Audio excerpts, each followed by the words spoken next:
Bienvenidas y bienvenidos a Culturas 2. Muy cerca de las montañas de Montserrat, a escasos 50 minutos de Barcelona, se encuentra el Bosque de las Cruces, una instalación que convierte la naturaleza en todo un museo. Las cruces representan cada una de las hectáreas devoradas por el fuego que arrasó la zona. Y la persona que está detrás de esta instalación es la misma que ayudó a apagar sus llamas.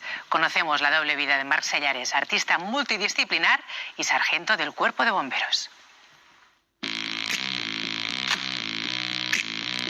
Yo me considero artista, desde nacimiento casi. Es una manera de pensar, de ver el mundo y de afrontar todas las situaciones de la vida. Querer luchar y querer hacer algo a nivel creativo te lleva a arriesgar y a cambiar de trabajo y plantearte retos como el hecho de hacer oposiciones y entrar al Cuerpo de Bomberos. Ser bombero nos hace vivir situaciones muy complejas y, por ejemplo, si tú no has visto morir a nadie, difícilmente puedes pintar la muerte. Y al contrario, si tú quieres pintar la vida, tienes que haber visto la muerte para poderla pintar.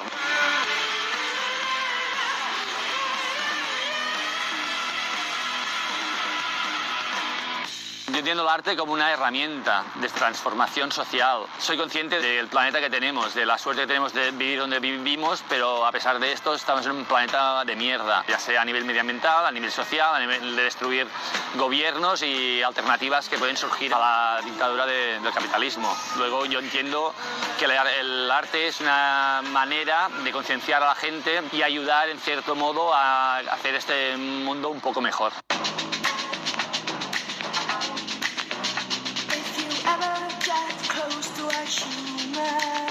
Este sitio es el Bosque de las Cruces, al lado de Montserrat, del Parque Natural de Montserrat. Y aquí hubo un incendio el 2015. Vivo cerca de aquí y al desaparecer la sensación era como perder una parte de uno mismo, ¿no? Y la idea era pasar un luto y entonces lo que hice fue ir cortando y al momento que cogí una rama, la puse transversalmente, ¡buah!, apareció una cruz y vi que la fuerza que tenía la cruz en nuestra cultura. Al final fue esta imagen de repetición de generar cruces y cruces y cruces.